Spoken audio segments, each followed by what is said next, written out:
For the pledge, and remain standing for a moment of silence. I'd like to ask Mr. Centini to lead us in the pledge. Pledge allegiance to the flag of the United States of America, to the republic for which it stands, one nation, under God, indivisible, with liberty and justice for all.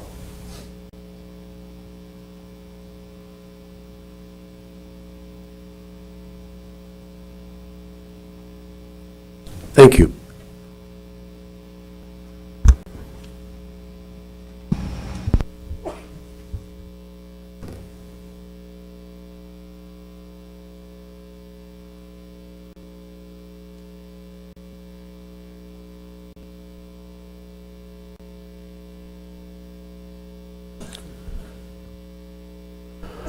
We want to welcome you all to our meeting, and I'd like to begin by asking our superintendent if he has any opening comments or suggestions. Dr. Aguilar? Yes, sir. Thank you. Congratulations to Como High School teacher Lisa Rainey and Judy's middle school teacher Andre Desatel. They have been selected to serve on the Louisiana State Department of Education Science Standards Committee.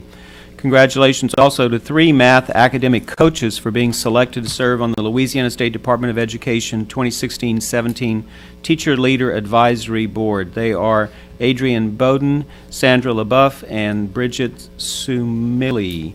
Special congratulations to Early College Academy. They were recently recognized by a website called School Diggers. They made the top 100 Louisiana high schools, and they were ranked 3rd in that listing, as well as special congratulations to David Thibodeau STEM Magnet Academy. They were ranked 12th in this website.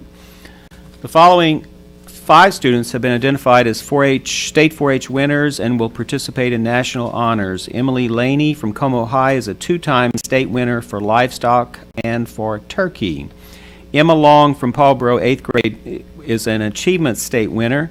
Emmeline Miller and Hannah Primo from Lafayette High are state winners in horticulture judging, and Ruth Adams from Como is a state winner for meat identification.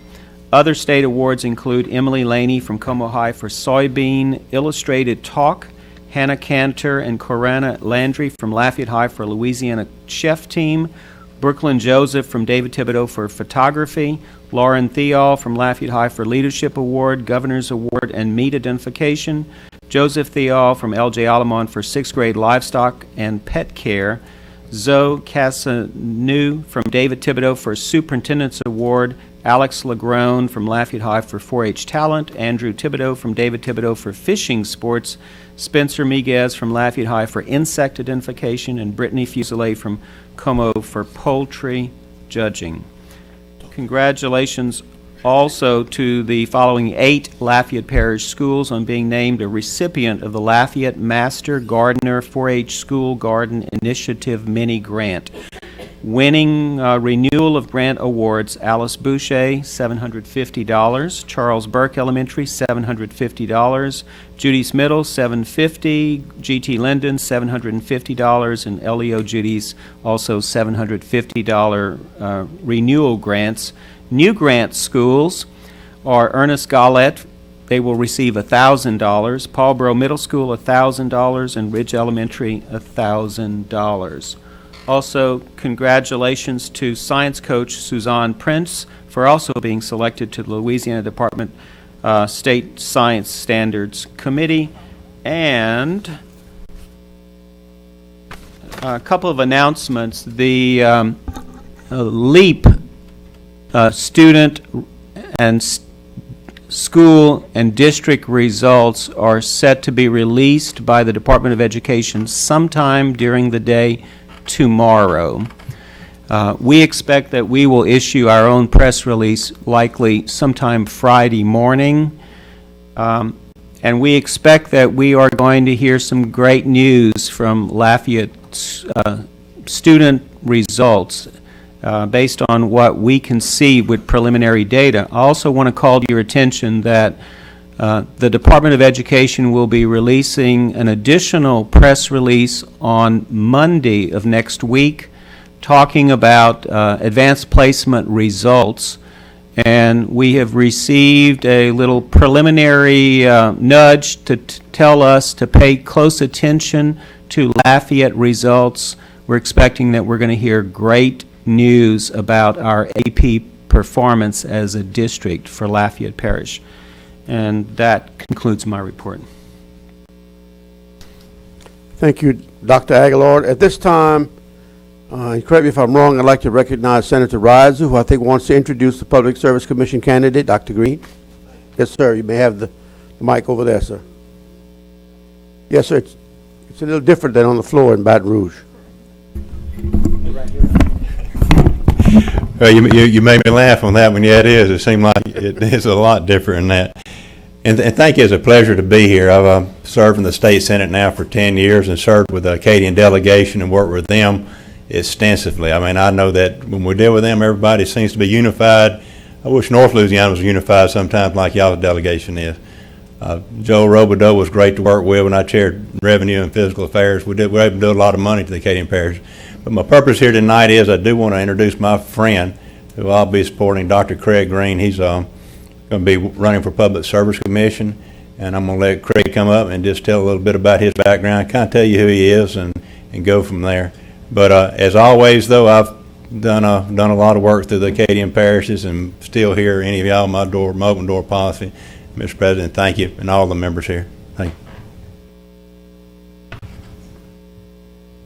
Thanks, Neil. Thank you, Mr. President, Ms. Vice President. And I want to thank Eric, too.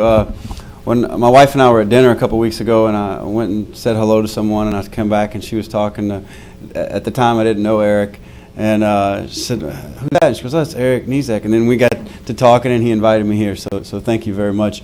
My dad was a senator like Neil. I'm from Maringouin. I don't know if any of you know where that is.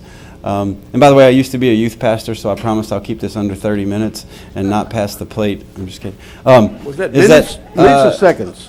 What's that? Minutes or seconds? You said 30. I'm already over 30 seconds. No, so my dad was a senator, and he was chair of the Education Committee, and I remember him visiting the Lafayette area public school system because of its exemplary nature. I later found that out to be true because my wife was homecoming queen and top 10 graduate of Lafayette High in 1992, and she constantly reminds my children that she beat me on the ACT by 1 point, which I can never undo. So y'all have a very good system here, and it's largely in part, or largely because of the work y'all do here tonight. I know it's hard work, so I want to tell you from my wife and my children's hearts, thank you. My foray into public service is based sort of on my father and the example he gave. I am an orthopedic surgeon, so many of you may ask, why would you do this? And I feel like it's, like many of you, it's time to make that sacrifice where you take a foray into public service to answer really tough questions about complex societal problems and what the future could be. And I think one of the things as y'all experience is we're dealing with situations and complex problems that no one's ever really dealt with before. And so how can we take thesis, antithesis, and synthesis to come up with the sharpest idea possible? And that may involve disagreement along the way. So I'll stop preaching right there. I would sure love any of your support. Someone told me once when I was first getting into this, they said, listen, take two things. There's two things you need to take away. Whenever you run for office, take your deepest, darkest secret and put it on the front page of the paper. And secondly, don't believe that anybody said they'll vote for you until they give you $1. So I'll give you both of those options on number 2. And I'll leave a couple of business cards here. And if you have any questions or comments, I'm much easier to text or email with my surgery schedule, but I take pride in returning those contacts. So again, Mr. President, Ms. Vice President, Eric, thank y'all for having me, and I look forward to being in touch. Sir, thank you. Thank you, Doctor. Mr. President. I'd like to recognize Mr. Knizik at this time concerning the Northside High Academy of Legal Services. And before I do that, I just wanted to recognize Dr. Green's wife. As he mentioned, Dr. Green's wife is from Lafayette, and we went to Broadmoor together, Edgar Martin together, and graduated Lafayette High School together. And her name was Kristen Hadley, or is Kristen Hadley, and her mother was Mrs. Hadley. I don't know Mrs. Hadley's first name, but Honey, okay, but Mrs. Hadley at the time was a volunteer. She volunteered at Broadmoor, she volunteered at Edgar Martin, and she volunteered the entire time at Lynn Hadley at Lafayette High. So, welcome.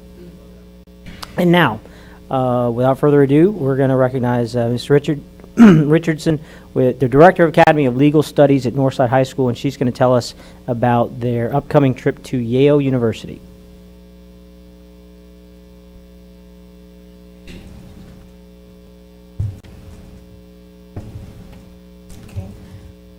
Good evening, Superintendent, board members, and distinguished attendees. My name is Delonda Richardson, and I am the Director of Northside High School Academy of Legal Services. I am present today to address the board in regards of Northside Academy of Legal Studies opportunity to participate in Yale's Bulldog Invitation in New Haven, Connecticut on October the 1st and 2nd. This competition will feature dynamic workshops facilitated by Yale's National Mock Trial Team and an opportunity for Northside Mock Trial Team to compete among 24 nationally ranked teams in the United States. The cost of the trip is $3,500, in which students will defer the cost by paying $200. As of August 3rd, Northside Academy of Legal Studies has conducted a fundraiser through Buffalo Wild Wings and received generous donations from Lafayette attorney firms and individuals totaling $2,300. We are seeking additional donations from anyone or any entity who wishes to contribute to a phenomenal learning experience for our mock trial team.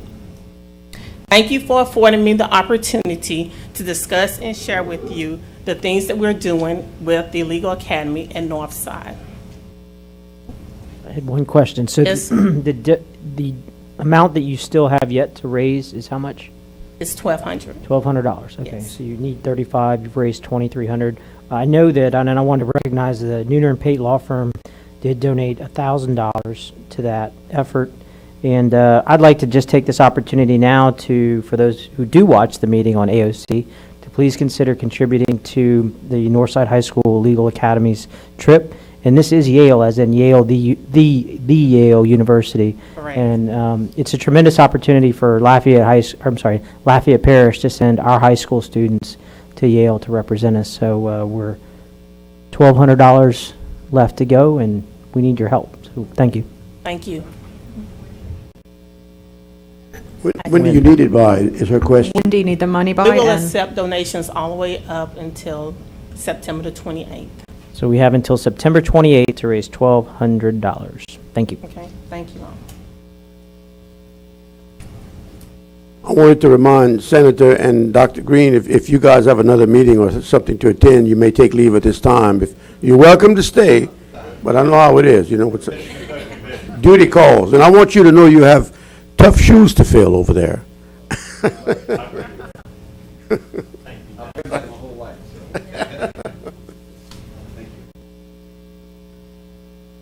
All right, I'm going to go over the action items. If you want any of them pulled, please indicate same. First one is a request for approval of grant submission, Louisiana Restaurant Association Education Foundation. 2.2, request for approval of grant submission, Whole Kids Foundation. 2.3, request for approval of grant submission, Lafayette Education Foundation grant. 2.4, request for approval of grant submission, Books on Wheels. 2.5, request for approval of grant submission, Acadian Center for the Arts grant. 2.6, request for approval, submission of Carl Perkins Career and Technical Education, local application plan. 2.7, request approval for submission of Jobs for America graduates, JAG Louisiana, intent of continuation. 2.8, request for approval for submission. Did I say that already? Yeah. Okay, request for Jobs for America graduates, Aim High, continuation grant. 2.9, revisions to policy EBBG, hazardous substances. 2.10, revisions to policy GBI, evaluation. 2.11, pupil progression plan. 2.12, Como High Performing Arts Auditorium. Pull that, please. We'll pull 2.12.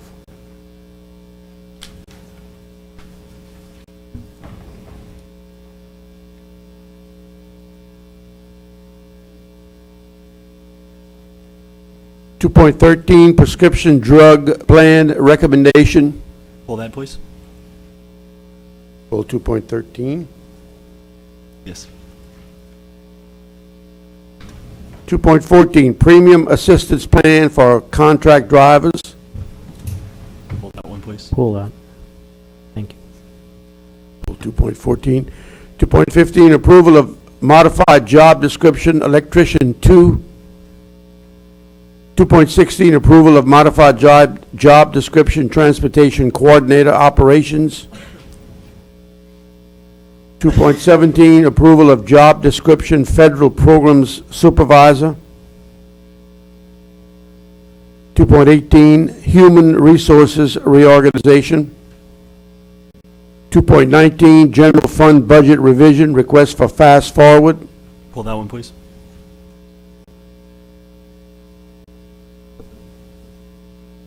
Okay, pull 2.19. 2.20, Funding for Jumpstart Student Credentials. Pull that one.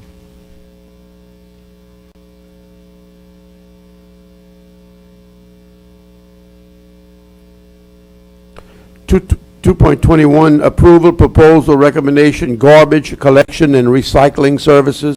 Pull that, please.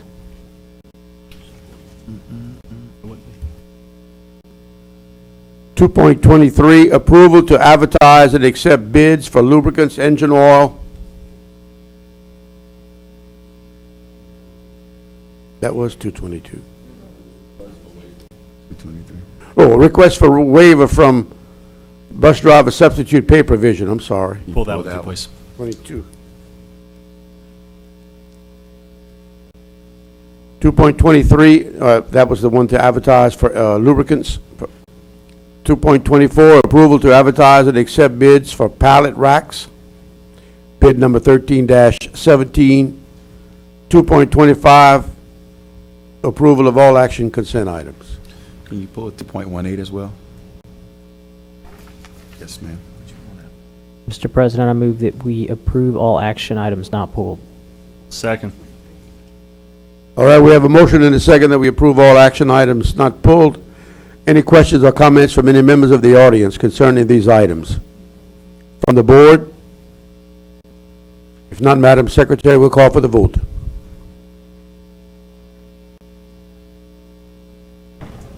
Somebody say 18? I didn't have it.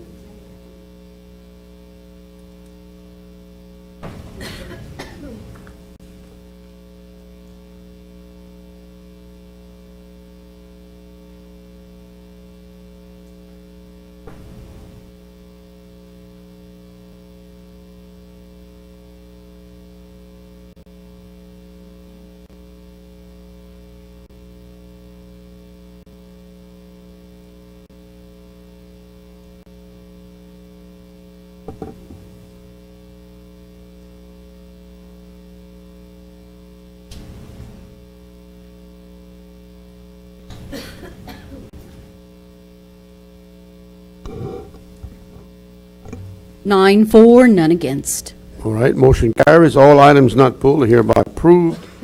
And I have, the first item that was pulled according to my records of 2.12, which is Como High Performing Arts Auditorium. I think Mr. Centini, you asked. Mr. President, I move that we defer this item until the Finance and Facilities Committee can make a recommendation.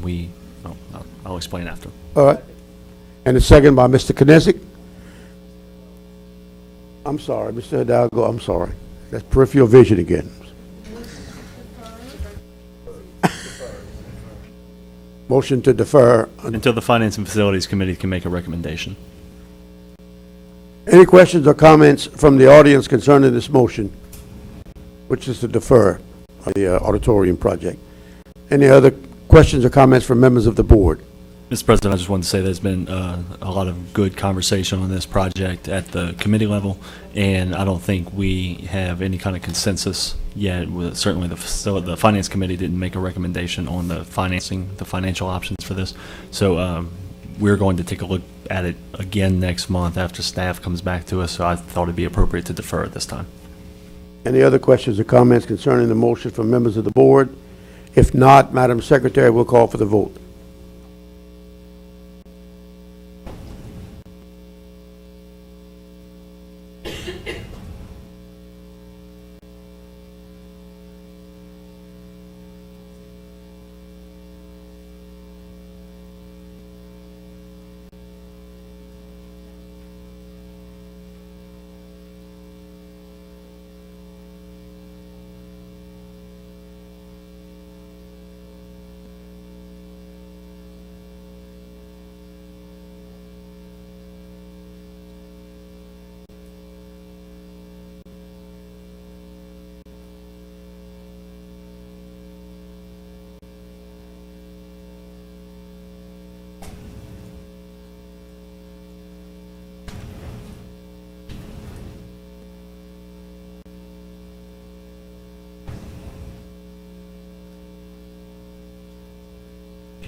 Nine for, none against.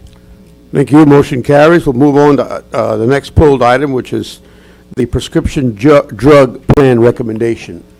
I would like to make a motion that we approve the recommendation from the Board Insurance Committee and the Employee Insurance Advisory Committee. I'll second. And seconded by Ms. Morrison.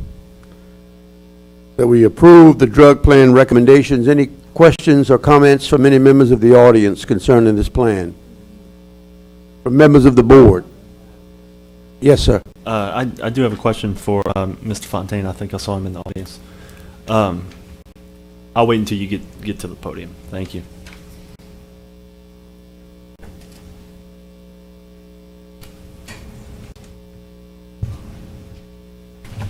I'd like a small clarification on one of the attachments, the RX Benefits Financial Analysis on page 16. This was brought to my attention. Which note is it? It is the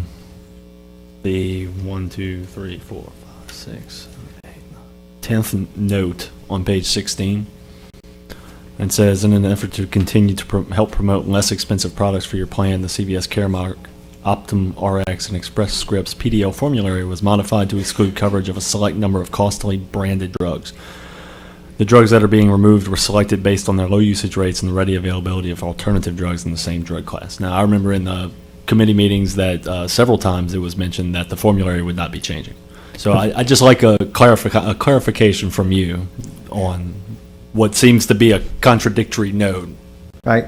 First of all, the recommended option was the CVS Caremark and not the Optum option.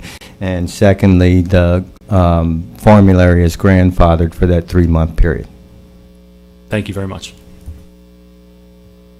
Yes, sir, Mr. Hidalgo. I just wanted to tell Mr. Fontaine, appreciate you being here. Just wanted to note on the record that I want to painfully admit that I did read the contract. So thank you. Thank you. One moment. What?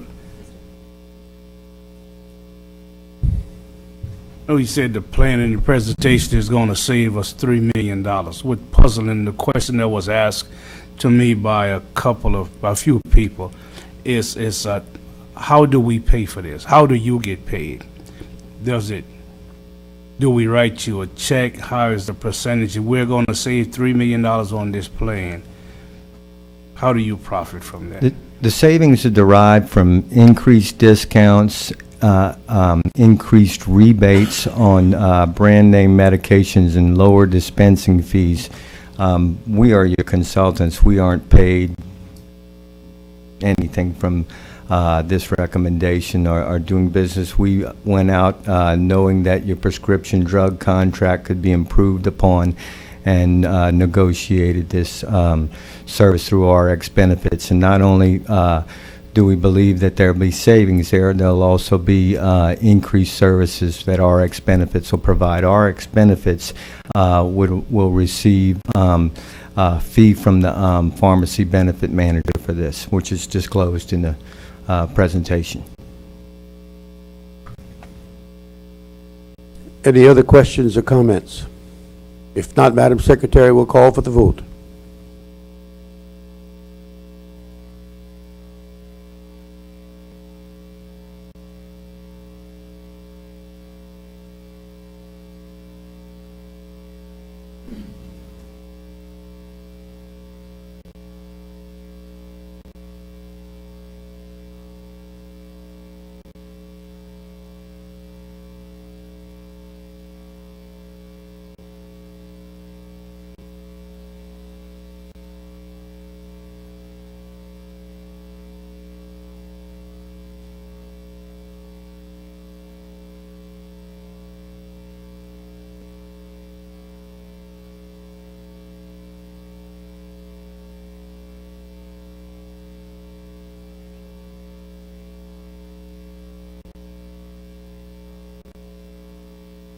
Nine for, none against.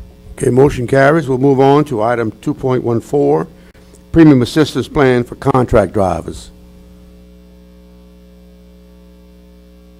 I think we're going to recognize Ms. Boudreaux. Mr. President, I move that we defer on this item. All right. We have a motion on the floor that we defer this item.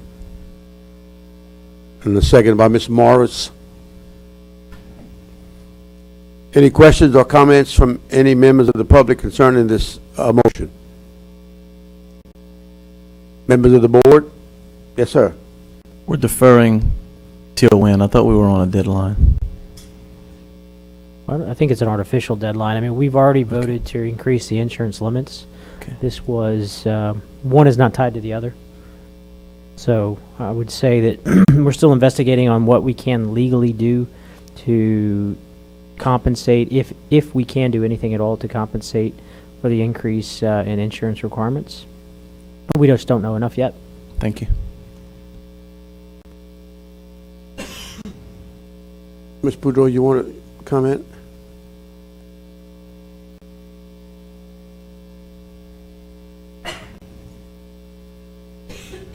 No, I mean, it's not mandatory. I do have a question, though. I do have a question. I know we have some bus drivers here, and I'm it's not clear in my mind. I know it's not clear in their minds, but okay. With respect to the two options that are on the agenda for tonight, neither one of these options are legally permissible, authorized under Louisiana law. The payment or the transfer of funds in this manner from the school board to contract bus drivers in the manner in which it's set up under either one of these options on for consideration on the agenda tonight. So basically, in order to go about this, if the board chooses to do some sort of assistance with the premium in this way, we kind of need to go back to the drawing board to find a manner in which would be authorized under Louisiana law. So we kind of have to scratch this idea altogether in the way in which the contract driver would pay their premium and then the board would pay them back. That scenario is not authorized under Louisiana law at all. So we have to scrap that idea and kind of start over. So that's where we stand on the issue. just give me a second, Mr. Latchley. But my question is, I guess, maybe to the superintendent or my fellow board members, do we require bus drivers to have a $1 million liability limit policy? And if so, effective when? That was effective June 1st. The board did vote to require the increased liability insurance. So if a bus driver drives our students to school, next week, or that bus driver has to have $1 million of liability? Is that my understanding? Period. No matter how much it costs. Okay, that was my, I just wanted to know. We had talked about reimbursing, now we have to do it another way or find a way to do it. But irrespective of that, they need to have it right when they drive. And Mr. Angel, we have some ideas about, some mechanisms that might be permissible. Once we have a clear path, if necessary, we'll call a special board meeting to make a recommendation. Mr. Latchley, you had a question? I just wanted to ask, what would be legal? Did we have any idea what we can do? We've set this in motion, and now we've kind of hit a brick wall, and we're asking people to put out a good bit of money on something we've asked for and offered help. And I was just wondering, how fast can we call a special board meeting? Next week, week after? School starts on the 11th. You have a meeting next Wednesday. If we have a clear recommendation, we'll bring it to the board next Wednesday. If not, as soon as we have a clear path that's legal and permissible, we will ask you to reconvene and discuss this matter. Okay, thank you. Any other questions or comments? But to be clear, each bus driver, contract bus driver, must increase their coverage. That's what we voted on. Yes. I guess that's the timeline I was referring to. I guess my question is, can they be compensated in any way? It's just that the two options we have is just not legal for the state of Louisiana, but there's other ways to do it, but they will have some assistance. Can you say that? There is a way, right. We do have some options. We weren't able to do that for tonight's agenda. There are some things that we can discuss, and I think that we would be able to bring the options to the board. I'm not sure if implementation within a week will be possible, but a plan could be put in place for sure within a week. If there are options for sure. Any other questions or comments from members of the board? If not, Madam Secretary, we'll call for the vote. And that is to defer.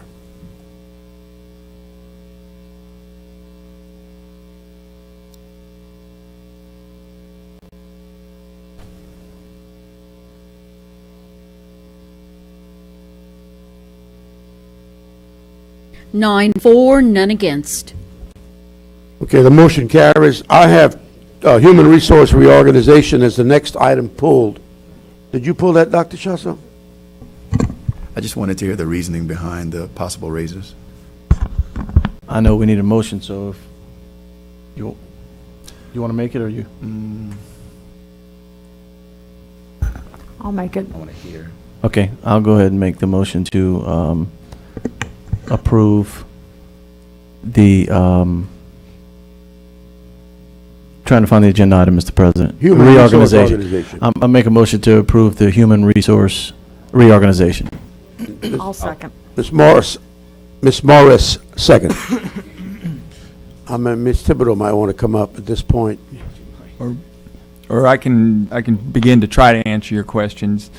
Dr. Chasson, I guess over this past year, we have lost 4 trained employees in that department. The belief is that these are not really secretarial positions as they're currently classified. There's a lot of software training involved in that. They're more technical in nature than secretarial. What we've found is over the last year is we hire an employee, we train them on these softwares, they become technically literate for that software, and then they leave the district for another district or the private sector.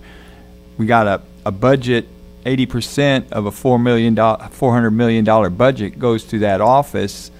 Mr. Guidry, myself, my secretary, we've been calling some of the other districts. We're staffed very lean. In fact, if you compare the local parishes and some of the larger parishes in the state that we compare ourselves to, we are only behind St. Martin Parish in terms of the number of employees for the HR staff available. We're trying to retain good, trained people. It costs us money and time every time we have to train those people. What happens is right now we have several vacant positions, and we felt this was an opportune time to make that adjustment and reorganization in the department. We're not asking for any type of budget revision. The cost centers in the HR department can come up with that. I believe it's $12,100 from the overtime line item in that department. And we're just asking consideration from the board so that we can have a stable, trained staff. Okay. Now the positions are currently vacant. Yes, sir. So no one's in the Secretary 1 central office position? I do not believe so.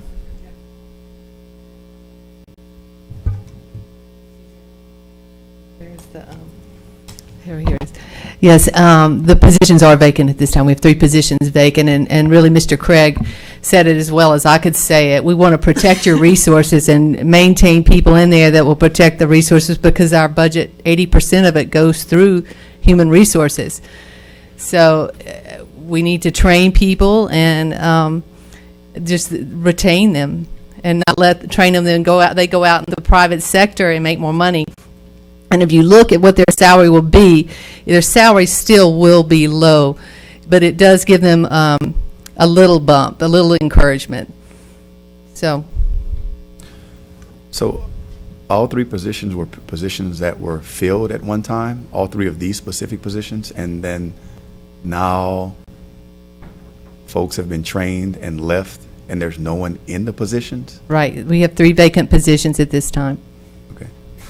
So 2 of those were secretary positions that are vacant, so we're asking to convert them to the title of data technician instead of secretary.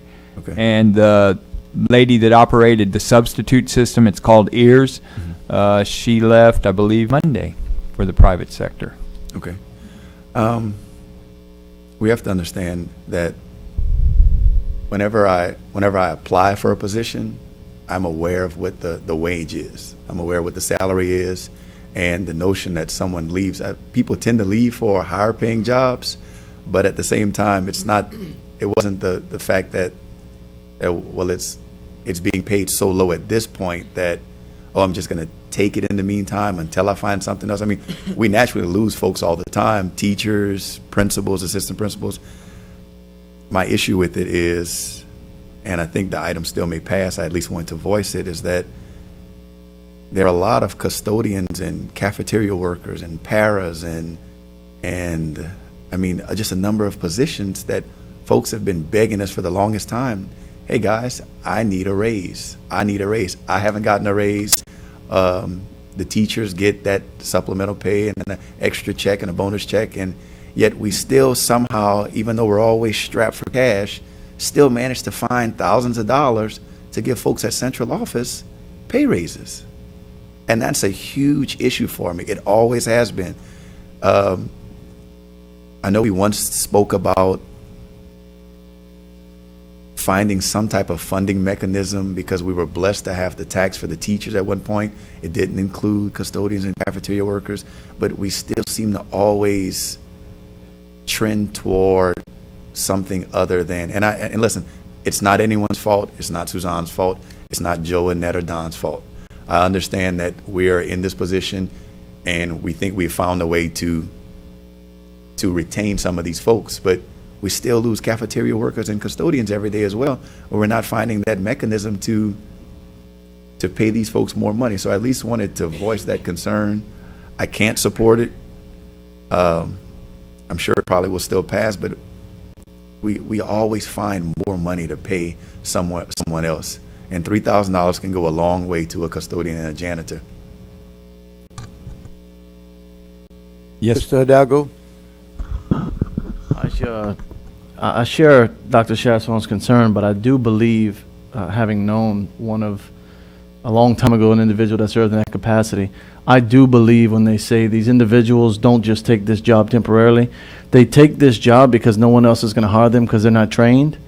We're the training ground, and then they go in the private sector and make more money. And I think that while you've heard me on that pulpit about cafeteria workers and janitors before, so I'm with you, but in this case, HR is, it's not believed much, but HR is a very important component of this school system. Everything flows through it. So I'm in support of it. Thank you. Thank you. We're Any other questions or comments from members of the board? We're always on the pulpit. I've yet to hear the choir sing for these janitors and custodians. So at some point, I can't support it. I would hope others wouldn't. I understand if it passes, this is typical school business. But at some point, guys, it's another raise for another category, and then another raise for another category, and then folks submit their information, why they think they should make more money, and it's always at the central office. It's never at the school level. If there are no Mr. more President. questions or comments, Madam Secretary will call for the vote. Mr. President. I'm sorry. I just wanted to add that I think Dr. Chasson made a great point, and I myself will not be voting for this motion. Mr. Broussard? I agree with Mr. Chasson in this connection that I've got a problem supporting, although I know the need of it. Last night in the conversation, we had a bonding capacity of 130 million, 140 million, something like that, to build bricks and mortar. And the conversation today is giving someone else a raise other than the whole body, and I understand the need of it, but with the bricks and mortar that we're putting together in the next few years, building an auditorium that's budgeted for $12 million, it probably come in at 14 or 15. In addition to a school that's 18, it probably come in at 20, 21. But we still at below minimum wage.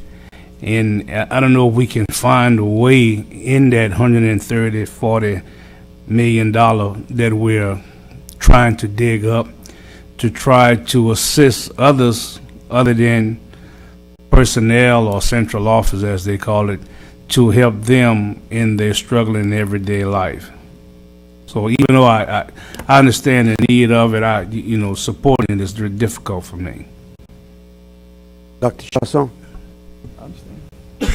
Who's the job functions and roles, and if someone was doing this position as of today, and they would have done what today, who did that for this vacant position today? Okay, let me try it again. My fellow board member didn't understand what I said. Human resources data technician. That position is currently vacant. For that job role and function as of today, on Wednesday, someone in HR did that work today for that vacant position, because we don't have anyone in the position. So who did that work today? And then who did the operator work today? Who did the Secretary 1 central office work today? Not specifically, but Those three positions were secretarial positions, and I think they're miscategorized. They're very specialized. For example, that's the person that puts in your pay, but it's a secretary. So since they were vacant, we thought it was a prime time to upgrade it. And it's really because we don't want to, We want to maintain people because of the resources and the responsibility they have is why. They're very specialized, like you have to know ALIO to put in the pay. Retirement system, it's a tremendous responsibility. But it was a secretary, Dr. Chefs, to answer your question, all three of those positions were secretarial positions. Okay. We have a substitute working the counter. Okay. And signing a timesheet, substitute temporarily. In all honesty, the good news is schools weren't in session today, so nobody had to monitor the substitute monitoring system. Okay. Who does that work if we don't fill these positions? It'll have to be at the secretary. very least, we'll hire a replacement secretary if the organization plan doesn't go through, and a secretary will be trained to do that. Okay. But right now, it's vacant. The school doesn't start officially till Monday in terms of teachers reporting back to the office. But at that point, on a daily basis, we'll monitor to see who needs subs. They have to fingerprint subs. They do background checks. They have to be put in the system.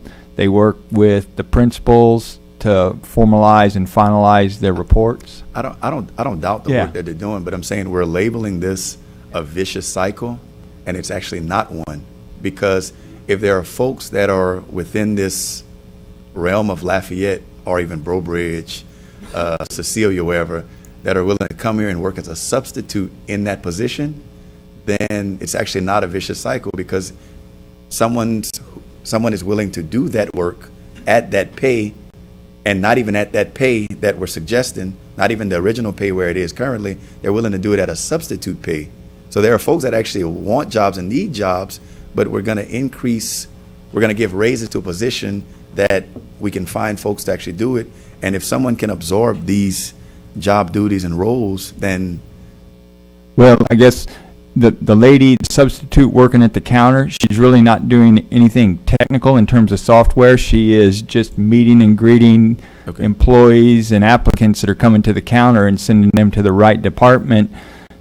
Otherwise, the existing staff is taking on all of those responsibilities right now. Again, we don't need anybody to do substitutes for another couple of days, so that didn't have to be addressed, but existing faculty and HR are divvying up all these responsibilities. Ms. Morrison. What are the qualifications for those positions? Do they need degrees, or what type of training is there? High school degree or GED, 3 years customer service experience, excellent computer skills are required, proficiency in Microsoft Office. And if I could just add one thing, one era, if we would have a sub in the office, one era in the retirement office, it would be a tremendous, at 1 year, we lost $600,000 because of the person that was in there. I mean, it's just the responsibility is a lot greater than the position, the secretarial position would allow you to believe. It's just a great responsibility for our finances.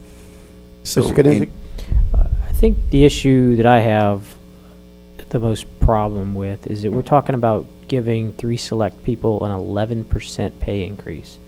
And in today's economy, and the budget issues that we have, and pay freezes that we have, and raises that we're not giving, an 11% pay increase for anybody in an organization is, I think, beyond. An 11% increase for someone in the commercial sector in 1 year is over tremendous and over, I guess, over the norm. And so I think that's part of the issue. And secondly, it sounds to me that maybe it's not necessarily a pay issue for the position that it's classified, but the issue is more of a misclassification, and we need to come back and reclassify those positions for something that may be more appropriate. Mr. Kniezek, there's a job description that we really classify. It wouldn't be a secretary anymore. It would be a technician, because they deal with data. So we did reclassify. There is a new job description there. So they would no longer be called secretaries, because they don't do secretarial work.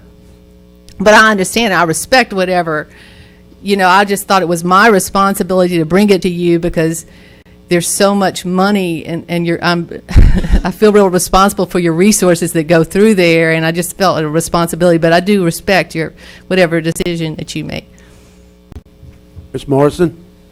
You think they would be more responsible with a raise than they are today? I just think that we would keep someone trained, because when you get a new person, and it's always a risk. We have people in there, we'd like to hire people and train them, someone that would stay. Mr. Latchley? 3 vacant positions, correct? Yes, sir. What would be the possibility, you have no one there, you have no one doing the job now, what would be the possibility of 2 positions? And you'd actually save money in your department and be able to reclassify as a compromise? Well, we're already so lean, I don't think we could cut a position. We really couldn't cut a position. We were very lean. If we could, we'd be the first one. I mean, this year we were the first one looking in our budgets, because we know, and we really would, but I could not sit here and tell you responsibly that the work. There was one person that came to us, they were from another district. They had been working in the district a month and not gotten a paycheck because they didn't have enough people in their human resources. I would never treat our people like that. But I guess my suggestion is there's no one in these positions now. We can't keep anybody in these positions, so it's evidently a constant turnover. So if you were to hire 2 extremely competent individuals at a higher salary or a higher classification, by eliminating a position and actually saving money, you'd have 2 more than you have now, compared to not having 3. It's just an idea. It's just sending. Yes, something sir, I your way. understand. We've reduced through the years. We have reduced our department. If you look back through the years, there were three people, 3 supervising people made major decisions in there. So, and we will with Mr. Craig helping us, but he's responsible for so many other things. So we've already reduced our staff tremendously through. If I'd go back, I couldn't tell you what percent, but we've already done that through the years. Dr. Shussel, you want one more time? Yeah. The mention of losing $600,000, was that one of the people that were trained? That was before I was in there. That's what I was told. Mr. Guidry could probably, I've spoken to him about it. He probably could give you an idea, because he and I have spoken about it. The occurrence that comes to mind was an audit by a retirement system. Retirement system. Yeah. I know Mr. Guidry. I believe. Actually, yeah. Yeah. She asked the question, but I knew the answer. Oh, okay. So, Dr. Shessa, I respect whatever you do. oh no, I understand. It's just this came to us last year about this time too, and I'll stop with that. Any other questions or comments from members of the board? If not, Madam Secretary, we'll call for the vote.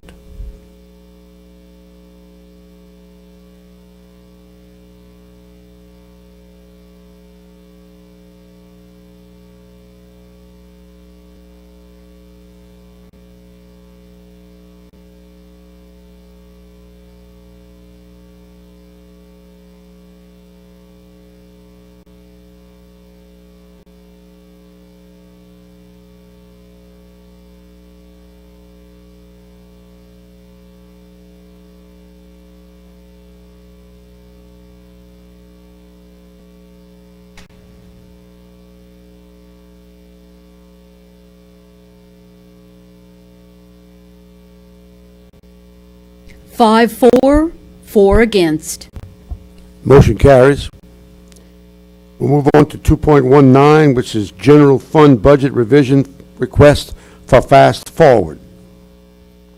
Mr. President, Yes, sir. I move that we approve the general fund budget revision for Fast Forward with the offset recognizing an associated increase in supplementary MFP. Mr. Latchley?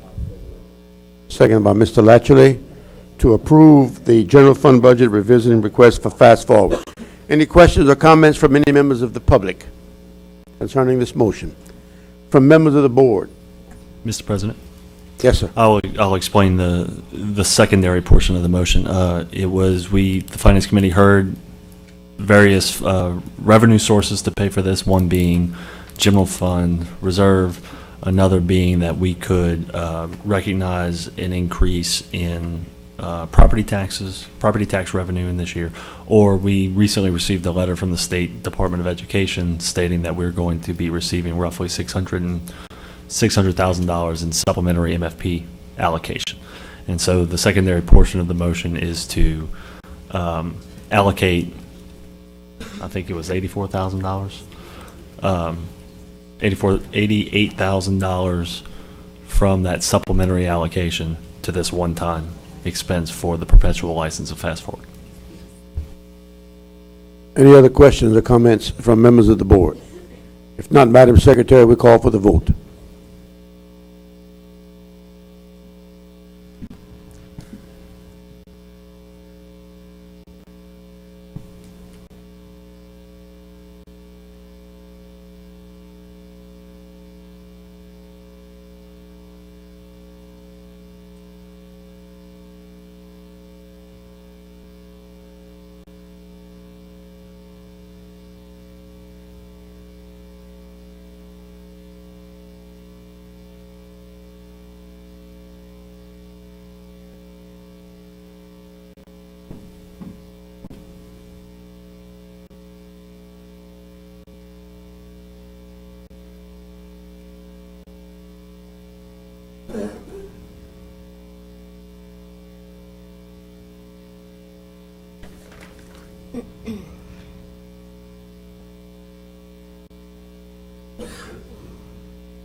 Hmm?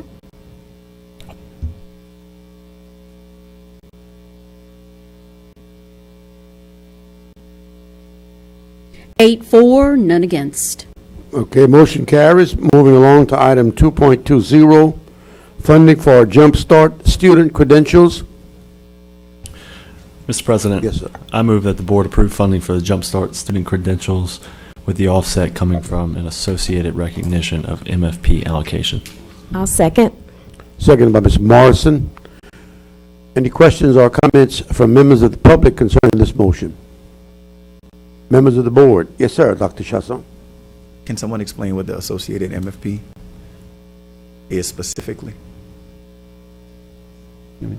The state legislature funded outside of the MFP last year $44 million. They budgeted only $20 million this year, so each district got its pro rata share of the $20 million. Lafayette's share is $624,000. We were just notified recently. Okay. Thank you, sir. Any other questions? Madam Secretary, we'll call for the vote.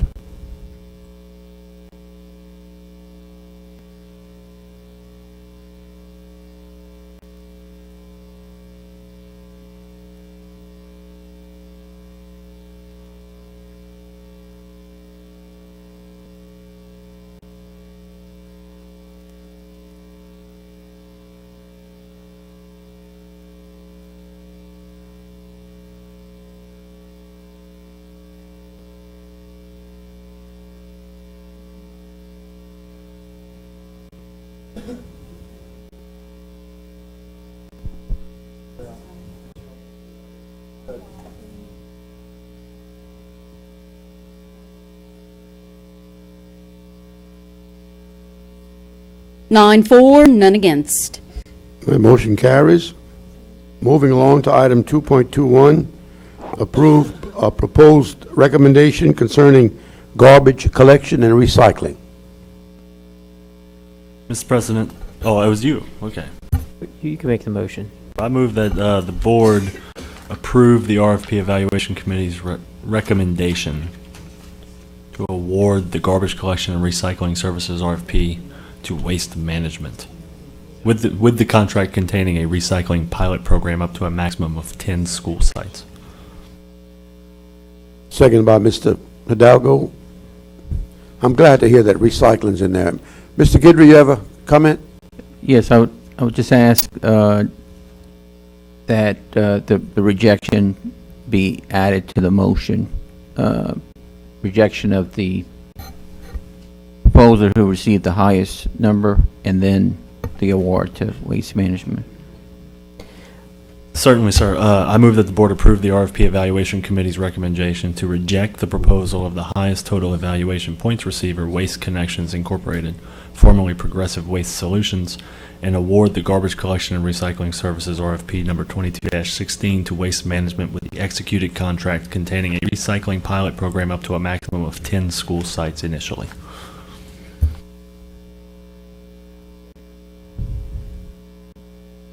Same second.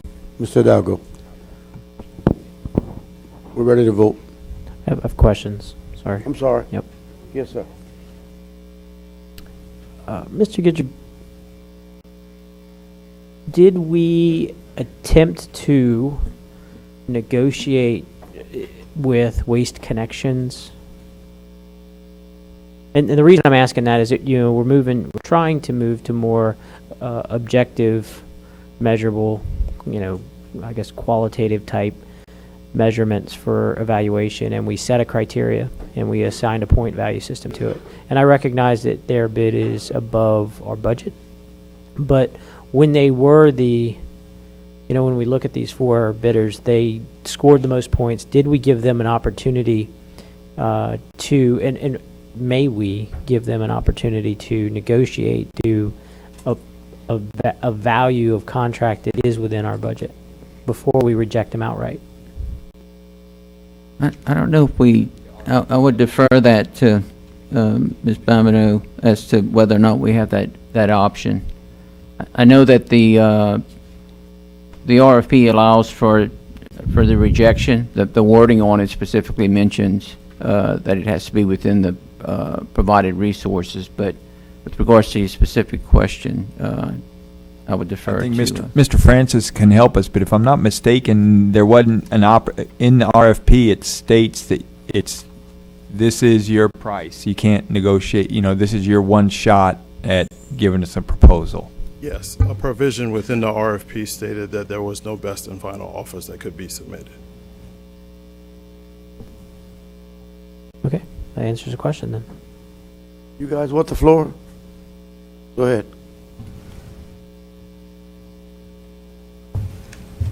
Ladies and gentlemen of the board, thank you for hearing me. I'm James Richard. I'm the general manager for public services here in Acadiana. This is my sales manager, Raymond Dagger. We've been your waste provider for the last 5 years. We extremely value that partnership, and in reviewing the results, I just want to bring to your attention that we are approximately $27,000 a year cheaper than the proposal that you have before you. And we would ask that you reconsider and make us that provider of choice, not just based financially, but also we offer a comprehensive recycling program. We've actually worked with Mr. Bordelon a couple of years ago when he approached us about doing a pilot program, which we still have in place at Lafayette High School. And we also provide recycling service throughout the city of Lafayette and Lafayette Parish.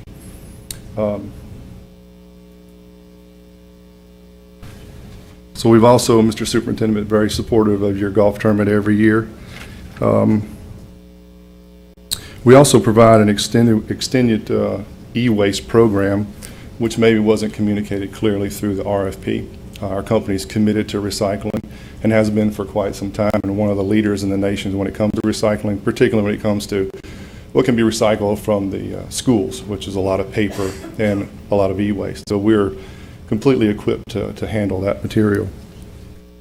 In addition to that, I think that we've provided outstanding service to the school systems throughout the last few years. So I'd entertain any questions, but ask that you reconsider this award and give us an opportunity to continue to be your provider of choice.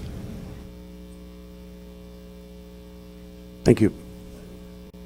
Mr. Centennial. And this may not necessarily be a question for you, but more a question for the superintendent or the evaluation committee. While it is true you were $25,000 less overall than waste management. Per year. Per year, absolutely, per year. You're certainly, it looks like $3,000 over Waste Management's recycling option, but then also in the scoring profile, or the scoring rubric, was you were well under Waste Management and Waste Connection. So certainly, while price is a factor, Agreed. you know, the scoring rubric definitely takes in other factors as well. And it seems like, and this is the question for our staff, company profile section is where it seems most of the distance came between the three companies. Although I would say that you came in third, and well, you came in first in price. There we go. Everything else you came in third. Right.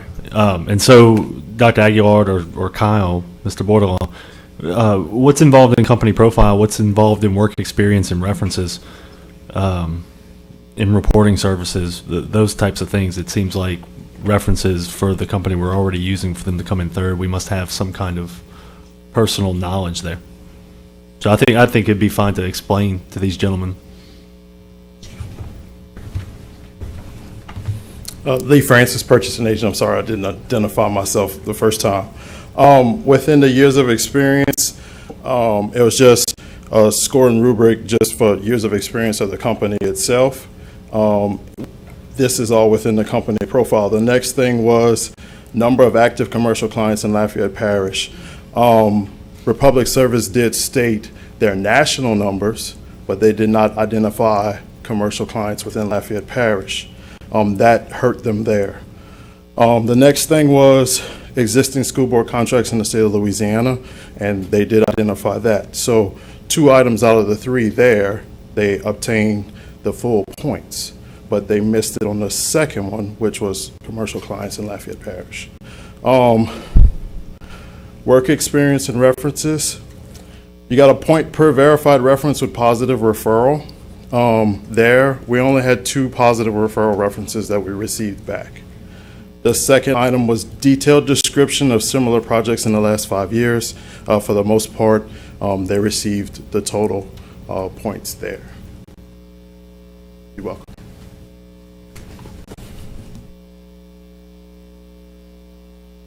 Any other questions or comments from the members of the board?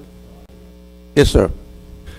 One of the things that we heard in the Finance Committee last night while vetting this recommendation was that we would have 10 school sites start a recycling program, and through most of the efforts of 2 of our mothers in the district, they've really pushed us to include recycling in our RFP.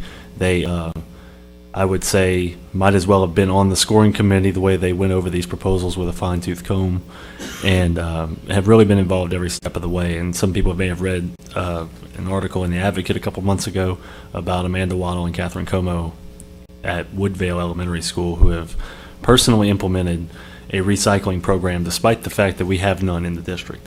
They have a recycling, I don't even know if it is recycling bin, but they personally collect the recycling at Woodvale Elementary and drive it around town and place the school's recycling into people's personal bins at their homes. And they do this themselves, right, in their cars on a semi-weekly basis. So they're very passionate about recycling, and I think this is a wonderful, wonderful opportunity for us to take the young children in Lafayette Parish and really make recycling a life habit as they grow older. So just wanted to bring that up out of the discussion in the Finance Committee last night.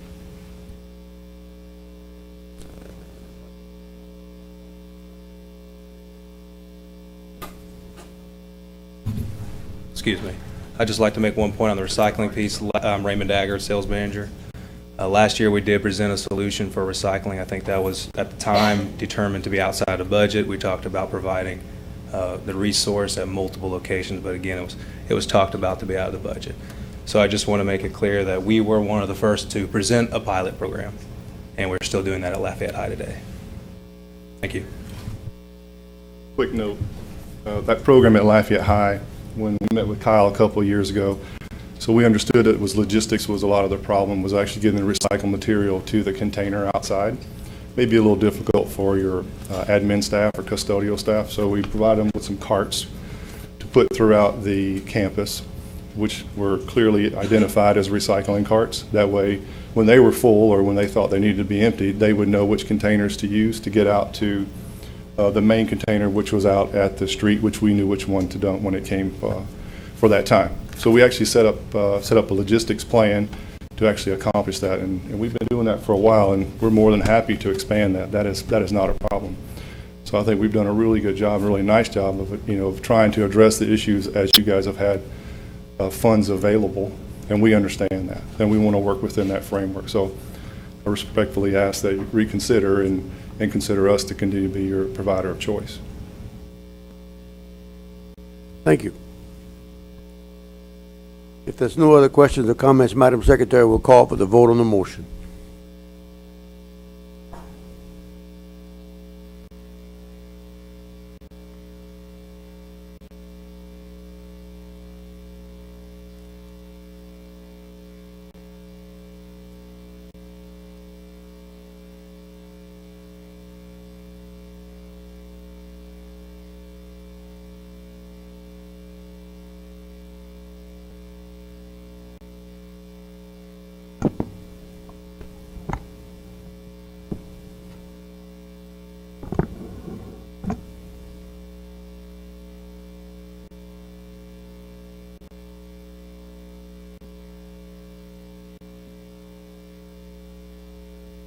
Nine for, none against. Motion carries, and we'll move on to our last pulled item, and that is 2.22, request for waiver from bus driver substitute pay provision. I don't know, Mr. Guidry or Mr. Dr. Chassel?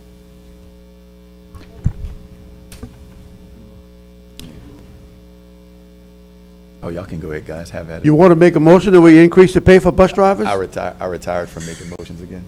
Y'all can go ahead. I move that the board approves the recommendation of waiving the 10 consecutive days for same driver provision in the 2016-17 salary schedule.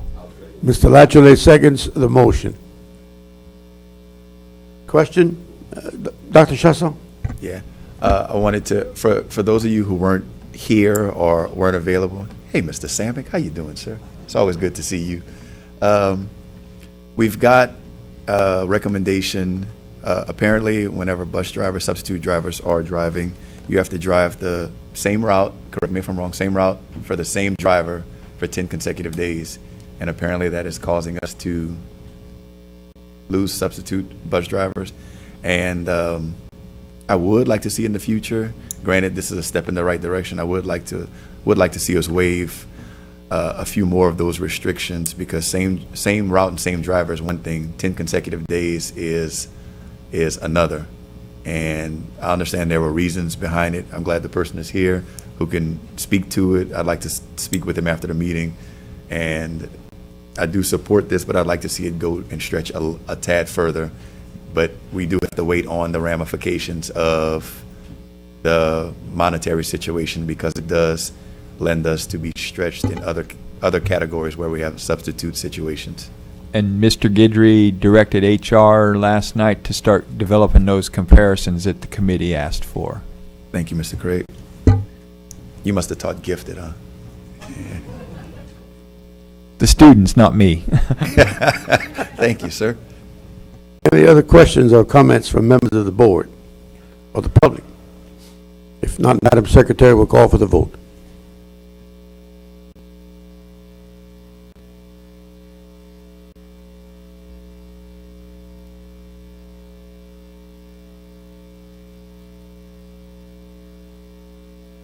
I want to recognize. 9 for, none against.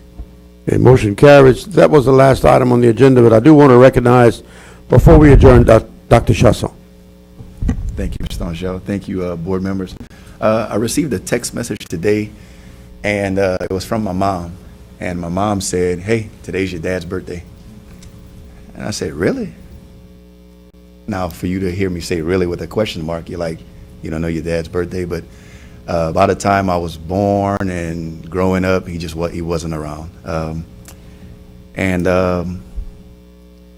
You just take some things for granted. I'm coming to a board meeting today on his birthday, where I'm the second youngest to have been in this position, and at the age of 29 at the time. I'm very old now, as you can tell.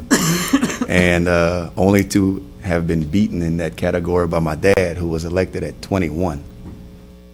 And I'm like, wow. So I pass his picture every time I come in and come out and show my kids. Every school that was built was right about that time that he was on the school board. So I show my kids where the plaque is. And I've yet to get a plaque, but we're going to get one for Southside. And I'll be able to show them. And I go and I show them, and I rub my finger on the letters. And it's acknowledging him. His name was Alton Tony Chasson. And just wish him a happy birthday. Very long ago, Mr. Hefner, comes full circle. Mr. Hefner shared with me, I was talking to him and telling him about my dad, and he's like looking at me like, Timmy, I served with your dad, right? I was like, what? And this was in 86, your first year and his last year. And at the time it was, correct me if I'm wrong, Mr. Hefner, 14 board members, 7 duly elected districts. And I just wanted to wish him a happy birthday and thank you guys for acknowledging me. I appreciate it. Thank you. We're gonna declare this meeting adjourned. We're gonna take a little recess, and then we're gonna, Doc, you have something? Mr. Angel, if you don't mind, I just want to maybe close the loop on the bus driver liability insurance agenda item. So I met with a number of bus drivers outside after the decision to defer. So in talking to Ms. Boudreau, the board did authorize the requirement of $1 million worth of liability coverage, but the board never actually declared a start date. And so some of these drivers need a little bit of additional time. One, for you to come up with a viable payment plan, assistance plan, if possible, and they need to work with their insurance provider for their premium to come due for new coverage. So I want you to know that we will be working with the bus drivers.